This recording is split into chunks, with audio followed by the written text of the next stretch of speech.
clase y la gente se levanta de su silla y se retira sin preguntarte ni comentarte nada al respecto, etcétera, en fin, etcétera.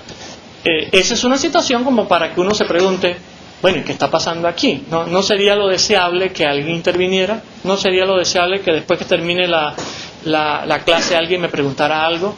Y si eso se está repitiendo y ya van como 3 semanas de clase, hacerse la pregunta autoindagadora, digamos, hasta dónde lo que estoy haciendo realmente responde a las necesidades de la gente. Con que comencemos con eso, o sea, no hay que hacer las grandes preguntas de que si sigo a Piaget o Vygotsky, eso también puede ser, pero estoy refiriéndome a cosas sencillas que uno puede hacer, ¿no? O sea, a una persona que sacó una nota muy baja en su examen, de pronto uno dice, bueno, es que la gente no estudia, ¿no? Es que la gente es floja, pero también uno puede preguntarse hasta dónde yo hice una pregunta con la claridad que se esperaba. Yo mismo podría decir, ¿cómo yo mismo podría responder a esa pregunta? O sea, yo preguntaría, ¿cuántos docentes realmente hacemos el ejercicio de responder la pregunta que vamos a hacer al alumno? Aún para calificar, no estoy diciendo que tenga que hacerse la pregunta antes. Ojalá la respuesta sea antes de hacer la pregunta, antes de llevarla al examen. Eso sería lo pedagógico, digamos, para poder corregir. Pero si no fue así, entonces, ¿cuánto lo hacemos cuando vamos a calificar?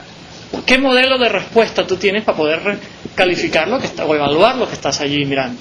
Y uno ve que salen alumnos muy descontentos y el profesor simplemente responde con el profesor soy yo. Tal vez ese profesor se pregunta, bueno, ¿y qué parte mía ha influido para que esta persona salga esta nota? Cosas concretas como esas, o sea, siempre uso el tablero de esta cierta forma. Oye, pues algún día podría traer una película. ¿Cómo hago para que esto sea un poco más novedoso, se haga de otra manera? Siempre este curso lo he hecho de esta manera y llevo 5 años haciéndolo así. ¿De qué otra manera lo puedo hacer? Es simplemente sentarse a preguntarse. O sea, como podríamos afirmar, la pregunta tiene la capacidad de una bomba atómica. Tiene la capacidad de mover el mundo, mover todo.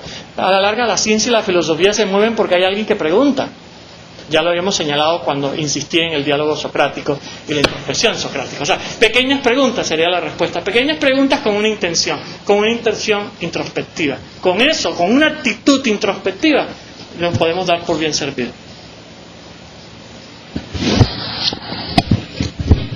Muchas gracias al auditorio de la Universidad Autónoma. ¿Alguna pregunta en el auditorio local? A mí me parece que en la exposición hay un fundamento muy importante lo que plantea Carlos y tiene que ver con la parte de lo socrático. Saberse hacer esas preguntas. ¿Dónde puede uno, si uno quiere entrar en esto de la introspección, buscar como una guía para eso? Porque creo que como que la clave es poderse hacer esas preguntas que son las que orienten todo. Las maneras de comenzar pueden ser diversas, ¿no? O sea, yo no creo que haya una respuesta única allí. Yo plantearía como opciones. Lo primero, insisto, es la actitud. Si uno se sensibilizó a eso, porque es que no hay peor sordo que el que no oye, ¿no? O el peor ciego que el que no ve.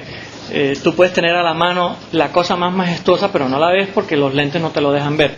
Entonces, si uno tiene una actitud, si uno reconoce que tiene una actitud de esa forma, o que tiene una actitud que es susceptible de ser cultivada, entonces el resto cae solo. O sea, el resto no hay que insistir demasiado. Pero yo diría, como para aportar a la respuesta, una buena forma es, por ejemplo, si quieres comenzar por lo alto, es revisar los diálogos de Platón.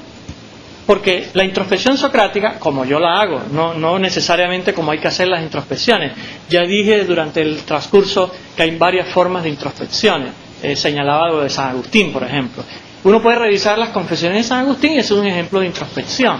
¿Que es socrática o no? Bueno, eso pues habría que revisarlo, no necesariamente hay que decirlo así de rapidez si es socrática o no, pero definitivamente es una introspección. Entonces, revisando los diálogos de Platón, revisando, por ejemplo, las confesiones de San Agustín, revisando diarios, por ejemplo,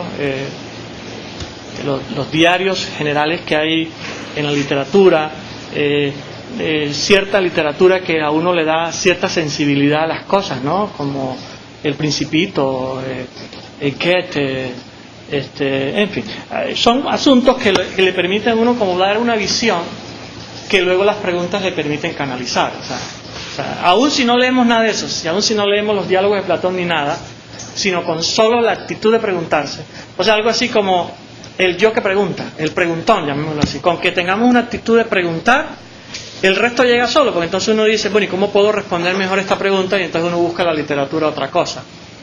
Pero digámoslo, yo aconsejaría los diálogos de Platón, son un buen modelo, porque te permite visualizar las distintas formas de hacer los diálogos, y sobre todo porque en los diálogos de Platón no solamente se abarca el problema del pensar, sino hay diálogos que también abarcan el problema del sentir, el problema del alma entendida como mente trascendente, digamos, como mente para cultivar, en ese sentido, ¿no?